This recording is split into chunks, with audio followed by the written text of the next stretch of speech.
For most of the war against Russia, Ukraine has focused on defense. It's almost been forced to. Restrictions on Western weapons stopped Ukraine from going on the attack for a long time. And when Ukraine finally did start striking inside Russian territory, its drone assaults were often isolated attacks before it moved on to the next target. But now, everything has changed. Russia won't recover from this. Ukraine's strategy upgrade has changed the game, and it may be enough to put the future of the war in Ukraine's hands. It all comes down to something that we've discussed several times before: Russia's burning oil refineries. On August 25th, Reuters reported that Ukraine has stepped up its drone attacks on Russian oil refineries, along with its energy exporting infrastructure, in a series of strikes intended to cripple both. There is a purpose behind this increased rate of strikes. They're designed to take out the most important sector of Russia's economy, a sector upon which Vladimir Putin has relied for years to keep the money he needs to fund his brutal Ukraine invasion rolling in. When we say money, we're talking billions of dollars.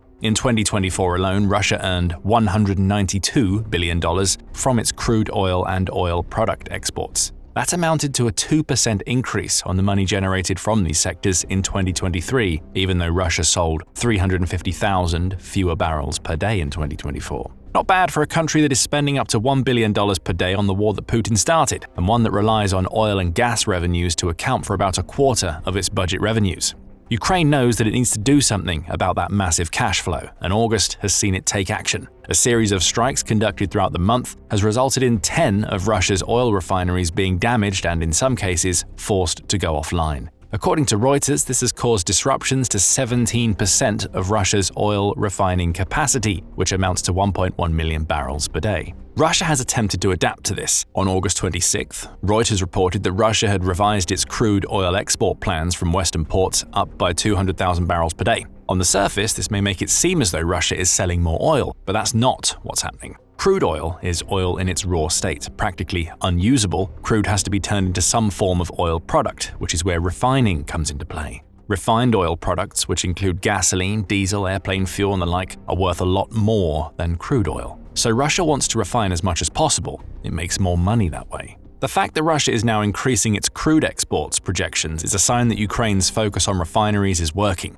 That crude would have previously gone to the refineries Ukraine is taking offline. Russia is being forced to skip this step to sell more oil in its rawest form, which will have a clear impact on the revenue it's able to generate for Putin's war. However, it's not just exporting that's been affected. Russia's refineries going offline is also having a desperate impact on the country's domestic needs. On August 26th, United 24 media reported that the price of gasoline in Russia has been climbing consistently since the beginning of the month. In early August, a ton of gasoline sold for over 77,000 rubles, about $980, already a record high, the outlet says. Fresh strikes on refineries pushed prices even further up. By mid to late August, the cost of a ton of A95 gasoline reached 82,300 rubles, $1,023, and continues to rise. All told, the Russian companies that buy the country's gasoline are paying 55% more now than they were in January. Those costs are obviously being passed on to the Russian people. One of those people, Svetlana Bezanova, who lives in the occupied Crimean city of Sevastopol, highlights the general attitude inside Russia right now.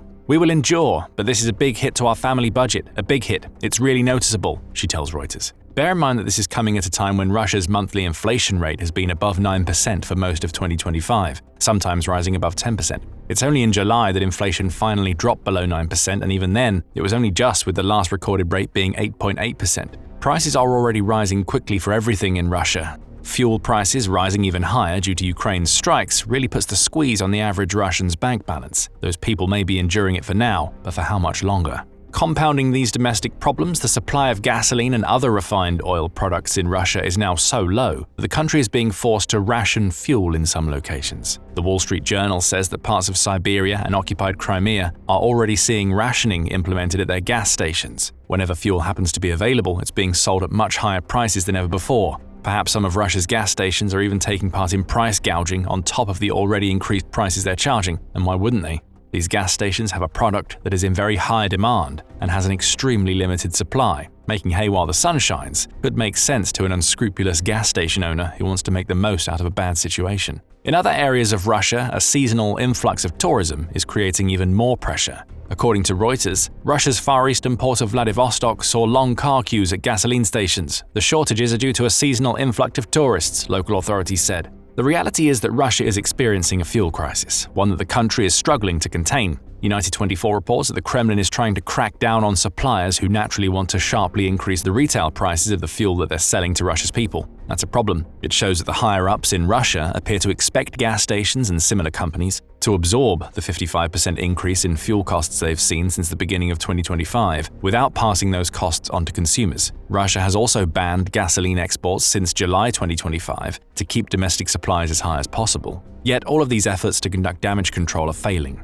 Year on year, they're up more than 10%, surpassing 60 rubles, about 75 cents, per litre, United 24 says. Prices keep on rising due to the combination of low supply caused by Ukraine's strikes, seasonal demand, railway bottlenecks due to military operations being prioritized, and air travel disruptions, forcing more people to drive long journeys. Russia is standing on the precipice of a fuel crisis. And thanks to Ukraine, it's about to fall. Despite Russia's officials' claims that the fuel crisis will ease as the farming season ends and the country transitions into fall, that doesn't seem likely. Ukraine keeps on hitting oil refineries and there's no indication that it's going to stop. And with each hit comes more complications as Western sanctions are combining with Russia's pre-existing refinery maintenance schedules to make it harder than ever for damaged refineries to be brought back online. By this point, you may be thinking, so what? Ukraine's attacks on Russia's oil refineries are impressive, but they're nothing that we haven't seen before. At least that's how it appears on the surface. However, August has marked a turning point in how Ukraine executes its refinery shattering strategy. Sure, it's hit refineries before, plenty of them in fact, but in the past, these types of strikes were isolated attacks. What we're seeing now is a version of Ukraine that has built thousands of long-range drones and will soon have long-range domestically produced missiles that is capable of conducting sustained assaults against Russia's most valuable resources. But more on that in a moment. On August 22nd, a military commentator going by the handle Dmitriev provided a perfect summary of how Ukraine's long-range strike strategy has evolved to the point where it can create all of the problems we've just discussed. In 2025, the tactics of Ukrainian strikes changed, Dmitriev posted to Telegram. Previously, they were a one-off. A unit was damaged, the plant reduced production, but was restored after a few weeks. Now the strikes are carried out serially and repeatedly on the same facilities: Ryazan, Novokuybishevsk, Syzran, Volgograd, Afipsky oil refineries. The simple strategic tweak has caused serious problems in the Russian effort to repair the damage that Ukraine is doing. As Dmitriev points out, Russia simply isn't able to restore primary processing, hydrocracking and catalytic cracking units that Ukraine is hitting because secondary and even tertiary strikes are causing even more damage. For example, after a series of attacks, half of the Ryazan refinery, 5% of the Russian Federation's capacity, has stopped processing, and the Novokuybishevsk refinery, 3%, has had its primary processing damaged, the commentator says. These sorts of long-term stoppages wouldn't have been possible with Ukraine's past strategy. Before, Ukraine would have hit the Ryazan refinery, for instance, and then left it alone for months. That gave Russia time to conduct repairs, bringing the refinery back online so it could continue to do its job, even at a reduced rate. Now, Russia doesn't have that breathing room. Ukraine hits again and again, making any attempted repairs a waste of time. Paul Warburg explains in more detail in his August 26th analysis of Ukraine's new strategy. To a lot of people, it might just seem like more of the same, Warburg says. It's not more of the same though, not at all. Warburg goes on to explain Ukraine's past strategy of isolated strikes against refineries before it moved on to the next target, before adding, and now Ukraine is hitting the same refineries again and again and again, the same refinery multiple times, and that is making a concerted effort to actually take individual facilities completely offline. The past strategy was all about poking holes, almost taking potshots at Russia's oil refining. Now, Ukraine's sustained strikes are seeing it go for the kill, to the point where refineries are in severe danger of being taken offline for good. If that happens, Russia can kiss goodbye to the revenues it generates from its refined oil products, as it will be forced to sell crude to countries that don't want crude. Making matters worse for Russia is that Ukraine is only going to get better at the types of strikes it's conducting. Right now, Ukraine is hitting Russia's refineries with long-range drones. While effective, these drones don't pack the explosive punch that's really needed to cause damage so severe that Russia is unable to repair it. That, like Ukraine's strategy, is about to change. On August 26th, Euronews reported on something that it calls Ukraine's new wonder weapon. That weapon is the FP5 Flamingo, which is a domestically made long-range cruise missile that has a range of 1,864 miles and can deliver an explosive payload weighing over 2,500 pounds. If drones are delivering potshots, the Flamingo is strong enough to leave craters where Russia's refineries once stood. Better yet, this missile being made in Ukraine means that the country doesn't have to worry about getting anybody else's permission to use it. That's huge, especially as it was recently revealed that the US has essentially banned Ukraine from using its long-range missiles in Russian territory by creating a new approval process that is very difficult for Ukraine to pass. Ukraine has to ask first and wait for US Defense Secretary Pete Hegseth's okay before it can fire. That process has been in place for several months, the Wall Street Journal reported on August 23rd. It doesn't seem like Ukraine has received many, if any, yes responses to its requests. Warburg explains why the rise of the Flamingo could be the final piece in the puzzle of Ukraine's new strategy. Once Flamingos come into the picture, which can pack a much larger punch and can hit much deeper within Russia, these facilities could potentially be taken offline in a much more serious way, he says. The Flamingo could end up being Ukraine's coup de grace, a weapon that will devastate Russia's oil refining to the point where the litany of problems we discussed earlier in the video end up seeming like small fry in comparison to what comes next. Can Russia do anything about Ukraine's new strategy? Not really, and the reason why comes down to another issue that has allowed Ukraine to create this evolved strategy in the first place. Dmitriev explains in his Telegram post, the map of Russian refineries reveals a key strategic problem. The main refining capacities are concentrated in the European part of the country, while fuel consumption is growing in the Far East, he explains. That creates two problems. First, Russia can't simply start shipping more crude to refineries in the country's east, where they will be far enough away to be out of the range of even Ukraine's Flamingo. The infrastructure simply isn't there, and it would take many years that Russia doesn't have to build it. Second, this conflict between having Western refineries serving Eastern demand creates more risk. The fuel and other products that Russia is selling have to travel hundreds, often even thousands of miles to get where they need to go. That sheer distance built into the supply chain creates a lot of opportunities for Ukraine to conduct other strikes while Russia's fuel products are in transit. We're also seeing Ukraine damage this supply chain, as Dmitriev explains. At the same time, UAVs and sea drones are being used on export terminals. Attacks on Ust-Luga and Novorossiysk have already temporarily stopped the shipment of oil products. Madyar reported the damage to the Druzhba oil pipeline supplying Russian oil to its historical homeland, he says. Ukraine isn't just taking out refined oil at the source, it's taking out the facilities Russia uses to ship that oil to other countries. The only question left to answer is why Ukraine has chosen now to start taking full advantage of its growing stockpiles of drones and domestically made missiles to take out Russia's refineries. A large part of the reason comes down to timing. In the past, Ukraine didn't have the sheer number of drones it needed to conduct sustained strikes like the ones we're seeing now. It was also massively restricted in terms of the number of missiles it had and how it could use them. The former issue no longer exists, and the latter is in the process of being solved with the emergence of the Flamingo.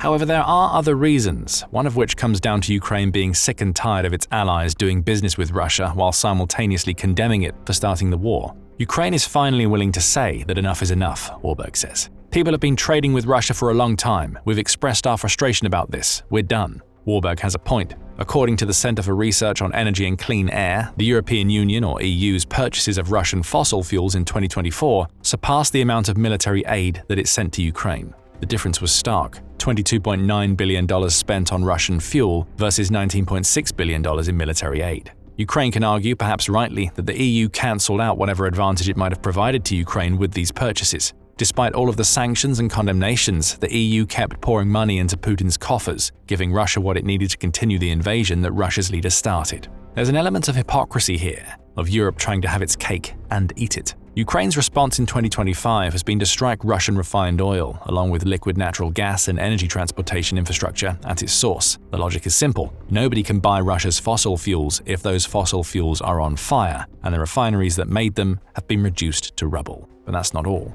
We mentioned an element of timing coming into play in terms of Ukraine now having the drone stockpiles it needs to execute its strategy of repeatedly attacking refineries. However, timing also comes into play in terms of what's been happening on the diplomatic level away from the battlefield. Specifically, the August meeting between US President Donald Trump and Vladimir Putin in Alaska may be playing a part in what Ukraine is doing right now.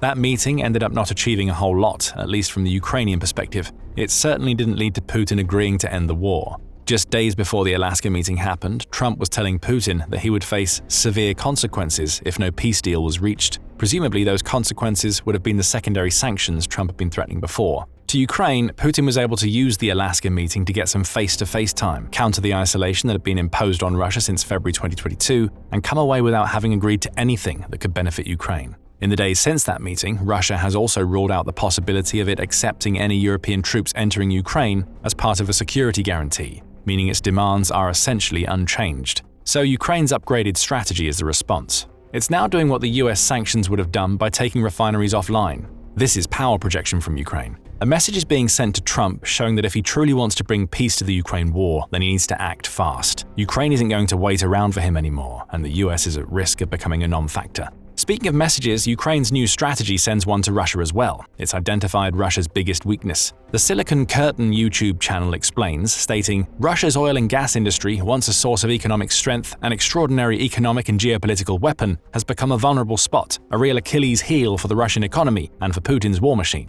The channel highlights how most of Russia's refining is located in the west of the country, as we mentioned earlier. However, the real weakness here lies in just how deeply Russia relies on its fossil fuels to keep its economy ticking over. We touched on this earlier when explaining how fossil fuel revenue accounts for 25% of the Russian federal budget. Just imagine all of that revenue going up in smoke. Nearly $200 billion lost because Ukraine has taken out Russia's refineries by tweaking its strategy so it's hitting those facilities over and over. Russia is already in dire economic straits. Business Insider says the country is on course to run out of financial reserves as soon as the fall of 2025, because Putin has been dipping into this emergency fund to keep his war going. Eliminate some, not even all, of Russia's revenue while creating a severe domestic fuel crisis, and you end up with a version of Russia that can't continue to fight.